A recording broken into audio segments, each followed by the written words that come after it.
Hello and welcome to another episode of the Daily Remedy Podcast. Today we're here with Miss Kellie Gasser, chronic pain patient, patient advocate, and amateur comedian, as we're about to find out. And so with that, let's welcome Miss Kellie Gasser. Thank you for joining us. Thank you for having me. I have my friend Pam with me. Peace sign. Love it. How are you? So in the I'm doing well, thank you. So Wonderful. in the name of peace, let's first start by going over your story as a chronic pain patient and first understand how you got into the world of chronic pain advocacy. Sure. My pain, well, my injuries happened a long time ago. From the time I was 18 to probably 30-ish, I was in several vehicle accidents, motorcycles, semi, cars, work accidents, working in paper mills, a lot of hard physical labor. So I just kept re-injuring the same areas of my neck and my lower back.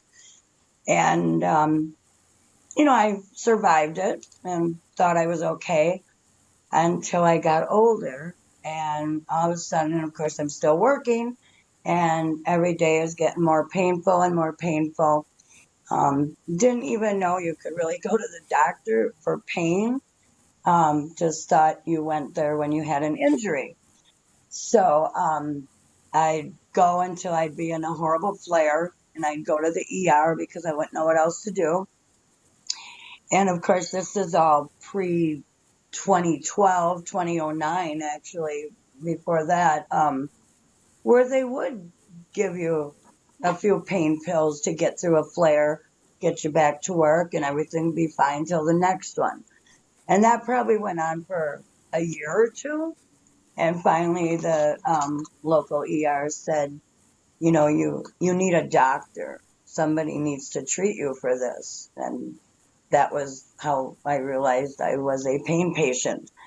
Um, so, of course, we all went to primaries back then, and they took care of us. A primary doctor, we went through physical therapy, we did a few injections, pain meds, of course, and never really had a flare again. I mean, not like I was. Continued to work, continued to re injure, continued to get older. Arthritis set in. Now my pain is more and more, but it was being managed. And I did that for probably 12 years. And then 2016 rolled around, and now I don't have a doctor anymore. I'm sent to a pain clinic who wants to take away all my medication. The gaslighting of how bad it is and how bad we are as people for wanting it. And I even went back to my primary to explain that this is absurd to be talked to like this. I'm a grown adult. I don't need to be treated this way. And she didn't seem to care. So I then ventured off on my own to find a different doctor. And I found one that Pam and I both went to. And we were good for about 3 years.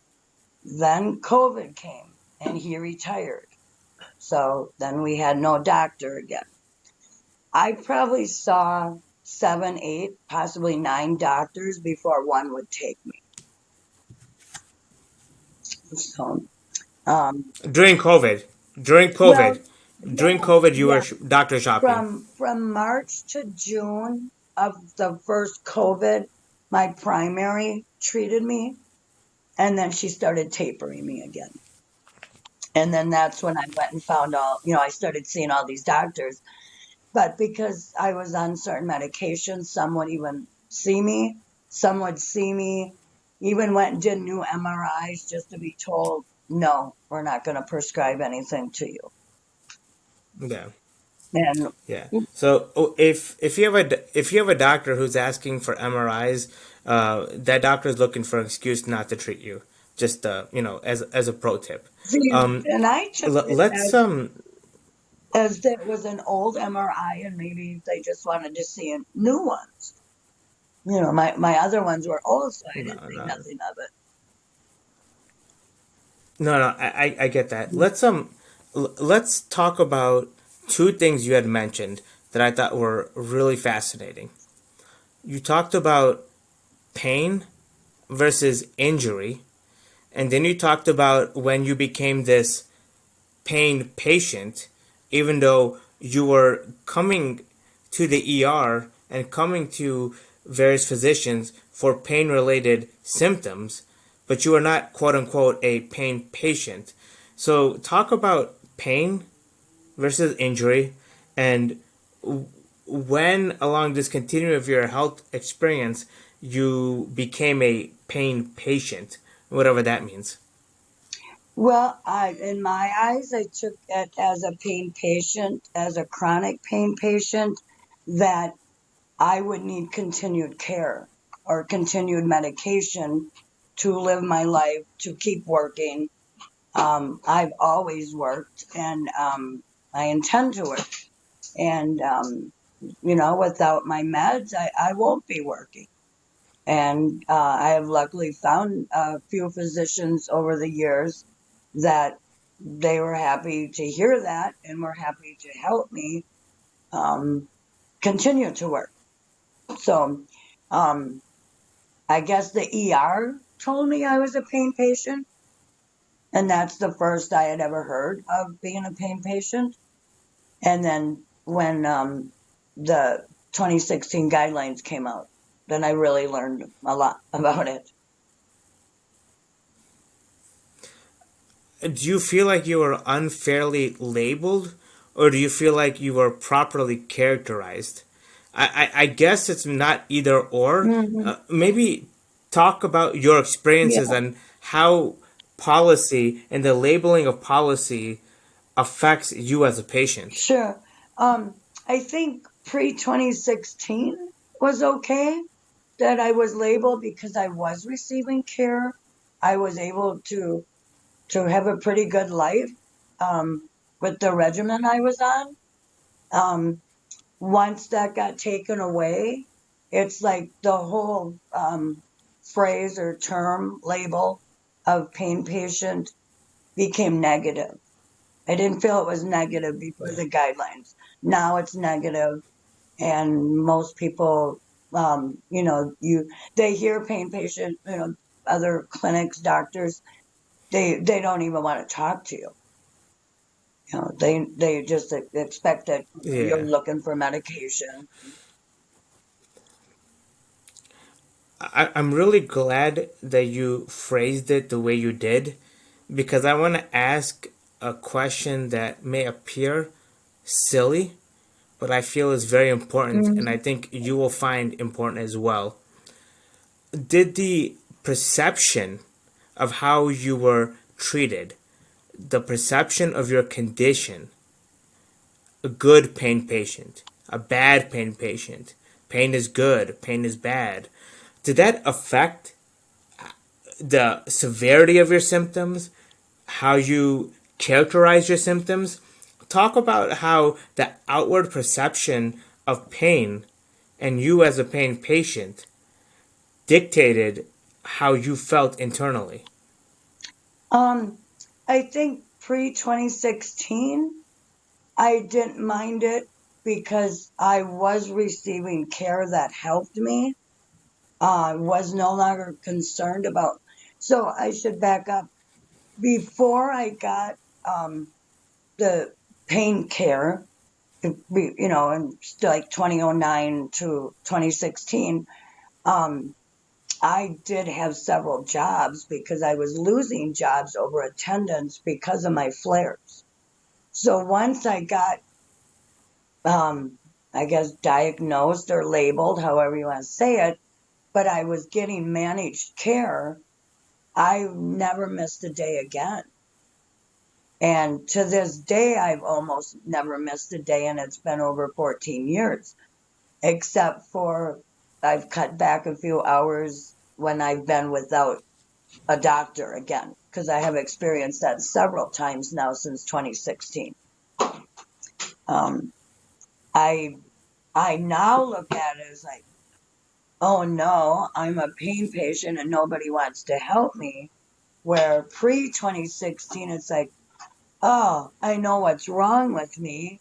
I now know why I was missing work or having these flares, but I manage and I can do it. I can do what everybody wants me to do, whether it's work or home, or I can be me. And now I don't have that again because what I am getting now as a regimen is maybe a third of what I was on. So I have to plan what I'm going to do by my medication. I don't just have the medication to just go do everything I need to do every day. I have to plan it out now. Understood. Work seems very important to you, It is. and I think Mhm. that's a fair that's a fair assessment for everybody. Work Mhm. is important to me. My identity is tied to my work. Your Mhm. identity is tied to your work. Work is very important. Pain seems to inhibit your ability to work. So, by that logic, it seems that pain affects your identity. Mhm. The way you are treated as a pain patient, does that ever affect your identity? Ever affect your willingness to work? How you look at your medical condition? Talk about some of these more subtle aspects of pain and how you identify it. My fear is I won't be able to work. That is always the biggest thing on my plate is what if my doctor goes away? What if my this regimen, even though smaller, goes away? I live alone. I care for myself. I pay my way. What if I can't? What if I can't? You know, I have a car payment and house payments and everything like everybody else. That goes away. Where would I go? What would I do? And I'm in real estate. I manage 6 apartment complexes. I have over 220 units that I manage. It's a lot of work. And I work over 60 hours a week, sometimes more, but I like it. And I feel I'm needed there, and I have a great crew. And if I couldn't work, I don't, even if I lost this job, I don't know what I would do. It would be hard for me to find a different job because with this job, I have the ability to sit, stand, walk, come in late, stay late. I'm not punching a clock. I'm salary. And thank God because on the times where I've been without a doctor or without medication and I had to switch my hours up and do what I could do at the time, if I was getting paid by the hour, I would have lost a lot of pay. Mm. And your job. Yeah, and my job. Mm. So let's night job. And so I love the comedic relief. It's amazing. Um,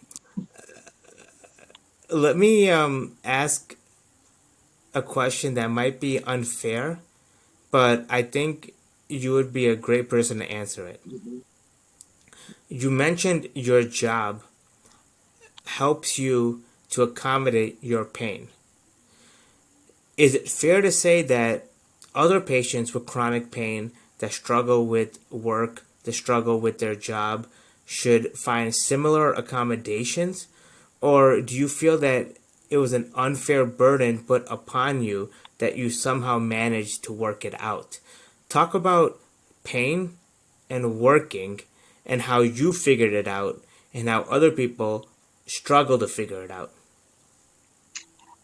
I think a lot of people struggle with this. I've read many postings and comments online of, what are they going to do? They've been on disability and now they're going back to work, maybe still on disability, and their bosses are saying, "Well, we just can't accommodate that." And I've reached out and tried to help people with some of that. I think I lucked out finding this job. Um, I've never done this kind of work before. I kind of used everything that I have done and convinced the right people to give me a chance. And like I said, I've never missed a day in over 14 years because of the position. But it certainly, like I said, doesn't mean I don't work my butt off because I really do. But uh, I'm trying to answer your question. I kind of got sidetracked. No, I think the important thing here is to understand that pain affects people differently, and that some people are able to find work despite pain, but other people cannot. So, how do we have this conversation? Do we simply say, suck it up and move on? Do we say, oh, we have to take care of your pain, it's a formal disability? Do we find some middle ground? If there is a middle ground, how do we find it? How did you find it? How did other people find it? These are not easy questions. So, talk about your experiences so maybe we can at least get a starting point. Hmm. Um,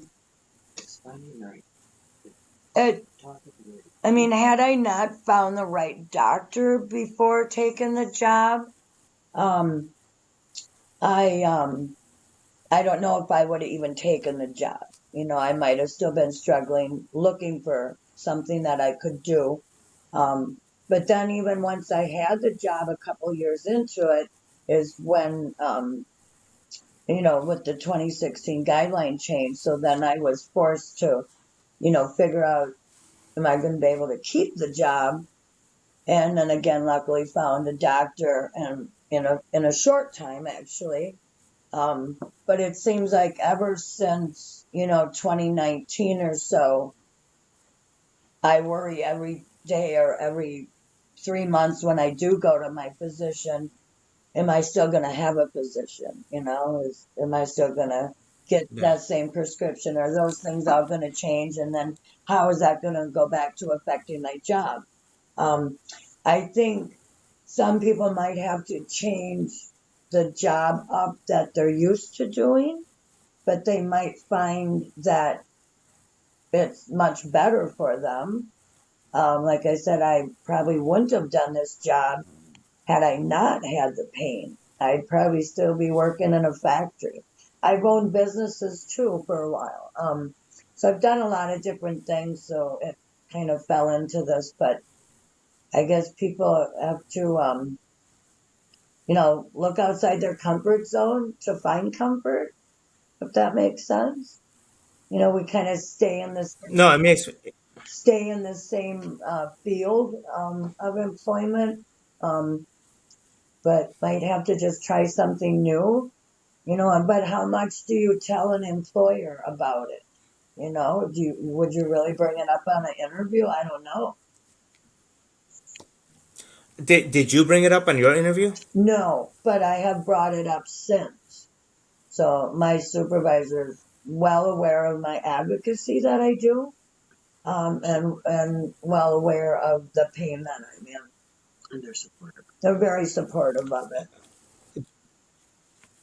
Thank you for your honesty. I really appreciate that. I think this is really important. The follow up question I would have, and again, these are all unfair questions, admittedly, but I think because we're in this moment and we have this conversation, it's important to just propose the questions, knowing they may be unfair. The question I have is, what did you do to make it quote unquote easy? And again, I say quote unquote easy for you to transition into the workforce given your pain condition. And why can't other people simply replicate whatever it is that you did to make it quote unquote look so easy? And again, I use these quotations deliberately because I know it's not easy, Mhm. but the manner by which you are telling your story gives off the impression that it can happen. And I don't want to overlook the difficulties in making it happen, but I also want to share your story so that other people can see that, yes, there is a path forward. Um, well, I don't think it's easy by any means. And like I mentioned, comfort zone earlier, but I think with me is it could have been any job, and I would have gave 110% because that's just who I am. Um, it's not always easy, but I kind of fake it if I have to. But you know what I Hey, you and me really, both. you know, it's my livelihood. You know, it's I don't want to give up my things. It's what I want. Um, and maybe the first one wouldn't be the right one for somebody else. Maybe, you know, I've tried many different things. And like I said, even some jobs I didn't want, but I had to take them. But it's because I was losing jobs over my attendance issue. And I didn't even know at those times that I could have discussed pain with my employer. Like it never crossed my mind to say, I'm a pain patient because I wasn't labeled as one then. I was just like, well, now I lost another job. Um, so I just came about and I went for it and it worked for me. And I think like I said, I can walk and talk and drive and sit anywhere I need to in all of my properties, which my employer is well aware of. Um, you know, to do the task, but also because of the pain, and they're fine with that because I'm always doing something. Um, and maybe it wouldn't have worked. I would have went on to something else. So I think for someone else, they maybe just have to try different things. And I mean, the only thing I keep thinking of is go out of your comfort zone to find some comfort. Yeah, no, so well said. And honestly, your persistence is inspiring. I want to make sure that that's well understood. What I think is important for people to listen and to understand is how you characterize your chronic pain as a positive or at least not a negative to your employer. Yeah. How did you have that conversation? Well, I think the second time I ended up without a physician, I had to say something because with my job, there's certain days of the month, like the end of the month, the first of the month, I have to be seen, I have to be out there, I have to get things done. And I just had to have the conversation that this is what's going on with me. I'm in between doctors. I'm hoping to figure this out soon. And, you know, I just said if I needed some help, you know, I can ask other managers in the area or let them know what I needed. But I guess with the crew that I have and my persistence, I guess, you know, I got it done on my time, but also on deadlines. And again, like even I mentioned in the beginning, is with maybe the little bit of medication I had, I just planned it out and took it as needed to get through those days. And I do talk to my doctor a lot about my employment. Um, he actually said he wouldn't want my job, um, but he understands and he wants me to help. He wants to help me stay working. He's glad that I'm working, Yeah. and I think some patients may find that conversation with the doctor to be helpful, um, or even if they volunteered somewhere. I think doctors want to see pain patients. Of course, not everybody can. I get that. My pain is not as bad as everybody else, and I know that. But I don't want to end up there either. You know, I talk to a lot of people, and I don't want to be homebound. So I'm doing what I can to keep that from happening. And I'm also doing things to try to change this narrative that is so wrongly stated every day. Two questions. The first question is, did you ever feel the need to coordinate communication between your physician and your employer. Second question is, when at all were you ever negatively typecast, looked down upon for your chronic pain? Whether that was at the physician's office, at the employee setting. Talk about your perceptions of being disparaged as a chronic pain patient and what you did to overcome that. So, again, two-part question. Mhm. Um, I would not think twice about having my employer and my physician talk if I felt it would benefit. Um, I have a great physician right now, and I have a great employer, and I think they'd have a great conversation. So I think if somebody felt good enough with both of those or one of them, they could help the other. And the other part, the only negative thing, I've never found it at this job, but I have found it at different pain clinics I've gone to. That's where the negativity comes from. And that's what gave me the drive to advocate.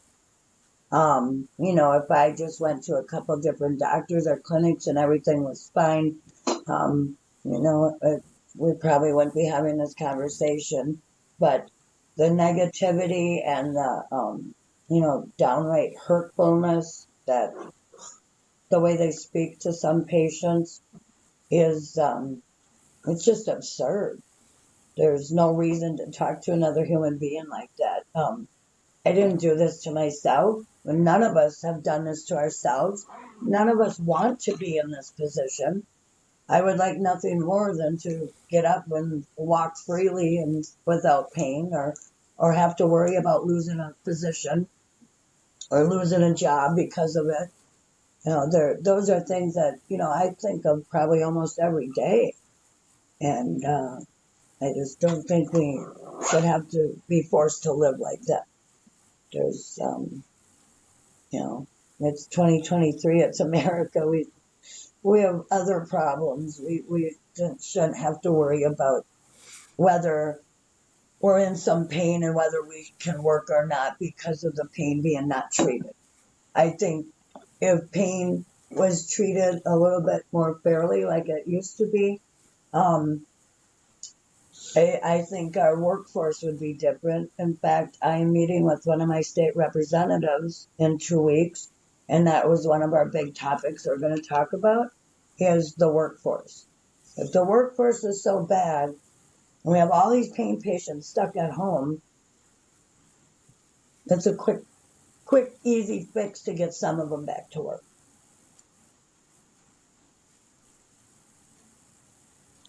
Well said. I think that you have an amazing solution on your hands here. I want to talk about your advocacy and your conversation with your legislator. Before we get to that, and I think this will be a really nice segue, I want to talk about pain and stigma. It seems, based on your conversation, our conversation, that the stigma arises more in the physician office than it does the employer office. Is that Mm-hmm. fair to say? Yes. Yeah. So, by that logic, you feel that your advocacy would be better suited by taking the chronic pain conversation and focusing on policy, legislation, and your employer. Do you see the clinic, the physician involved in that conversation? I would like to see that. Um, I have discussed a few things with my physician, but I think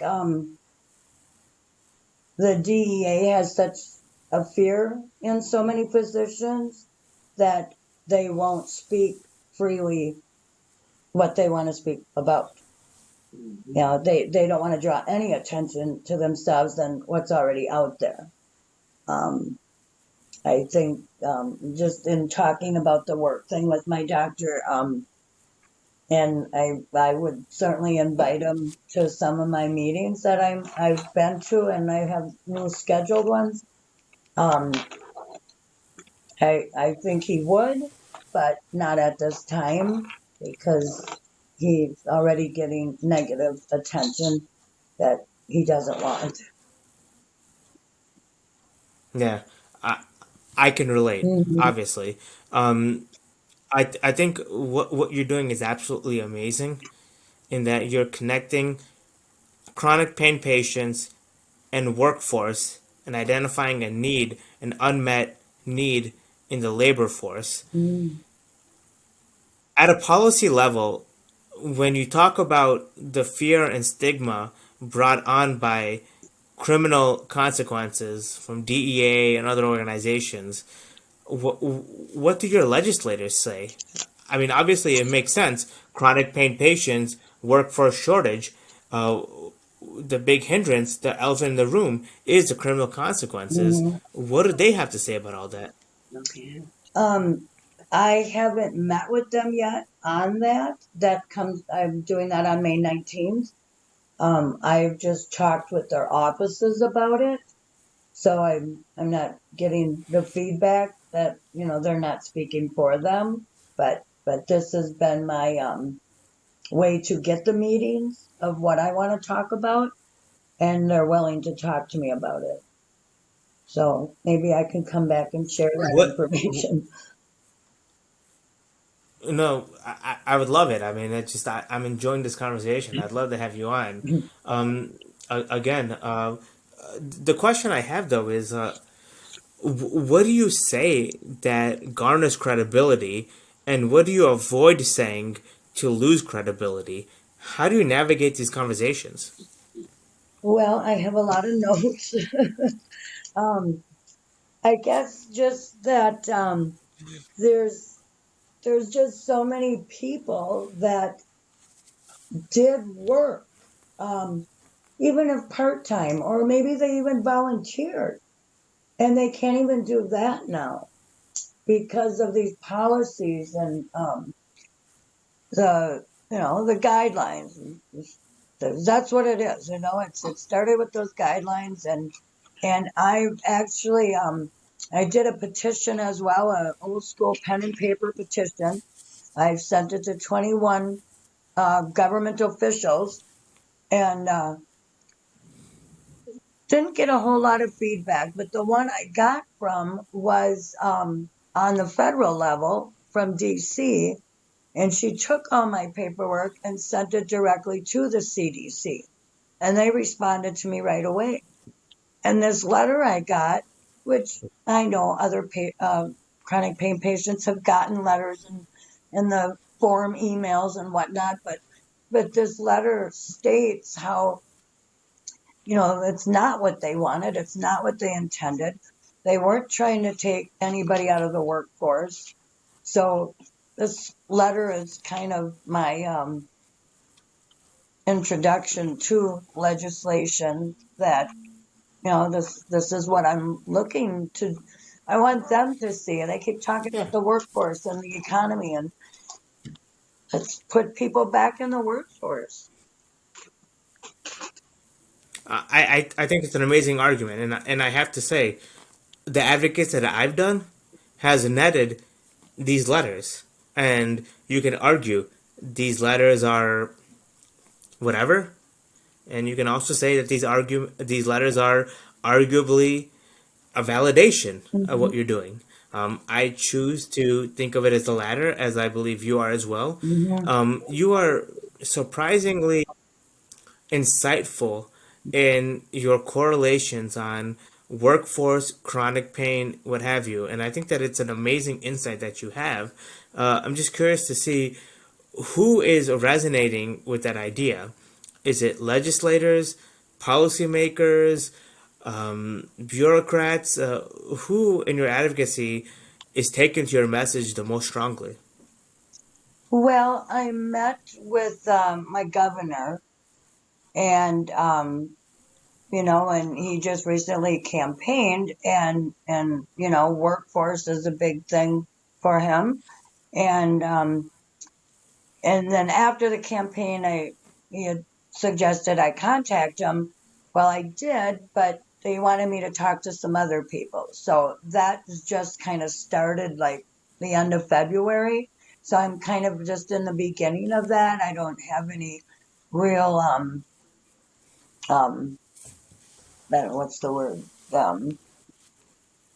Documents or I'm just starting with that and getting people to hear me and to at least meet with me about it.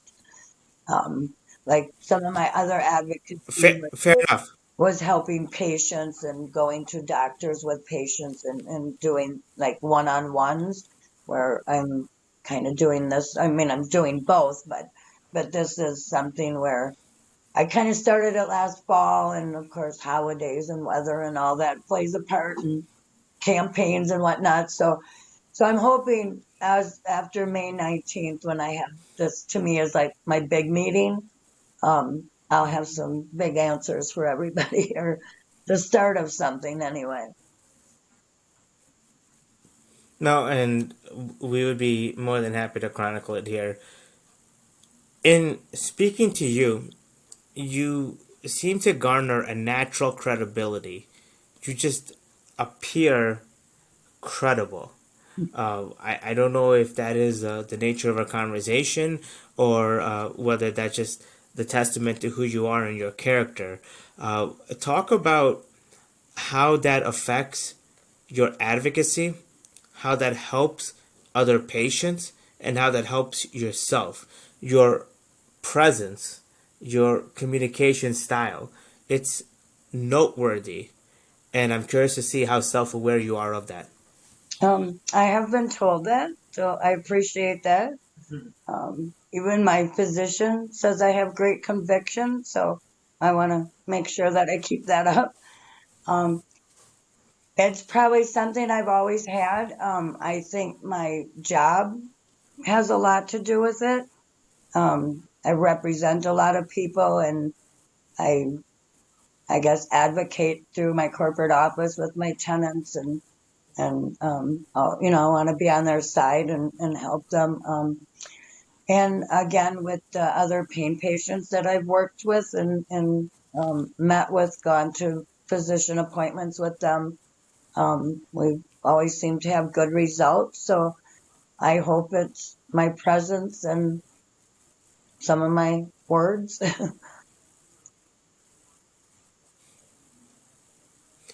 Give us an example. Talk us through a situation where you help the patient garner credibility, or you yourself garnered your own credibility through your own conversation. Well, I mean, We have a little bit of laughing in the background. I just told her, I said, me, just tell them about me I've helped Pam, yes. Yeah. several times. Um, I guess I have gone to several doctors trying to find care. I've been turned down, of course, but I've also been accepted as a patient. And then I have also referred many patients. So I like to think some of my referral has played a part off of me. And of course, their medical records and whatnot. But I know how many doctors have turned me away. So I can only imagine other people have gone through this. And it's nice to have a backing or some insight of a clinic or a physician um, where I never really got that from anybody. Maybe I didn't really ask, but I just kind of went into it blind and hoped for the best. And I've had good results, but then I've also had bad results. Um, I guess you do what you do and try to have facts and just be yourself.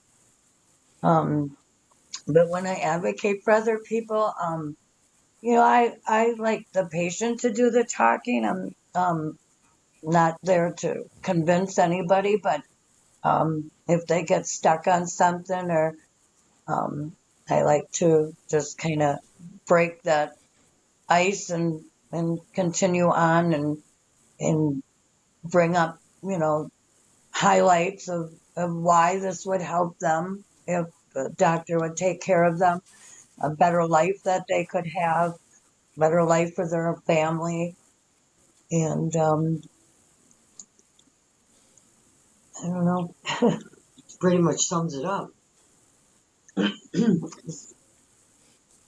I feel that it's less what you have to say and more about how you have to say it and the conviction by which you say it that it carries a greater degree of conviction, particularly when you're dealing with physicians. If you had to project the rest of 2023 and look at your own advocacy, broader policy, do you look at things in a positive light? Do you see things moving forward in a better way? Or do you still see things going back and forth as they were for the past previous years? I do believe it's going forward. It's maybe a very slow pace. Um, it's always that 3 steps forward and 1 or 2 back, but it's still going forward. Um, I think more and more people are seeing what's happening because more and more people are being affected by it. Whether it's, addiction or suicide or pain and, um, the longer this goes on, the more people it's affecting. It's going, deeper, in the larger circle of families and neighborhoods and, um, I talk to a lot of people and I'd say almost maybe 7 out of 10 people I know something about it or they're affected one way or another. And I like to share some information I know, and a lot of them aren't aware of certain things. So it's. I think if the general public knew more of what some of us know on how this played out and what's happening and who's being harmed, um, I think it would move a lot faster. I think general public and media, if media would only have helped us. We've been asking them for years and years.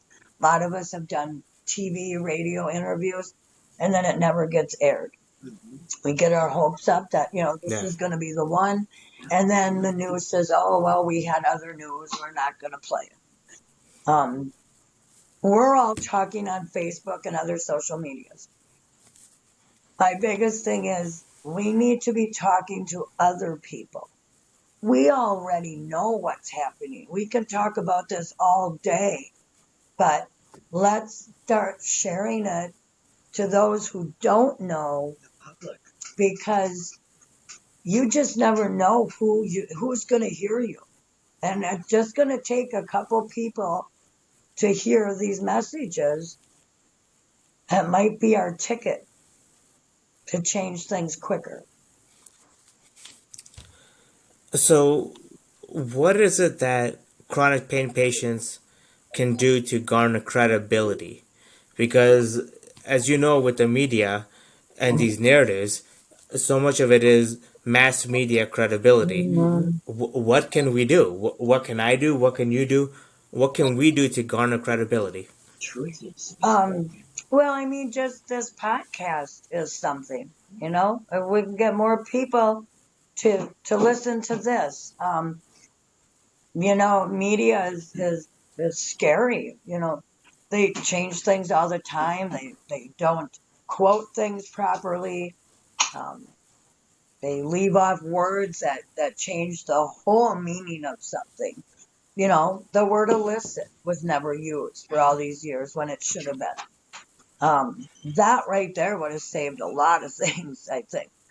But I mean, I don't know. Billboards. I've looked into billboards. Some of them are not as expensive as you might think, and then some are really pricey. But if it's all about the demographics. How many of 80,000 people a day are seeing that billboard? maybe $1,000 is worth it. I've looked into Yeah. some mass advertising about it. Just anything, and anyone. There's no one you shouldn't be telling about it. You're in pain. It's okay. How about that for a billboard message? Right, right, yeah. Yeah. So, Miss Grasser, thank you so much for your time. Truly appreciate it. Thank For you. those listening who may be interested in getting a hold of you, what's the best way that they can contact you? Probably instant message at Kellie Gasser. That's probably the easiest. Okay, perfect. And so, with that, Ms. Grasser, thank you so much for your time. Truly appreciate it. Thank you. It was fun.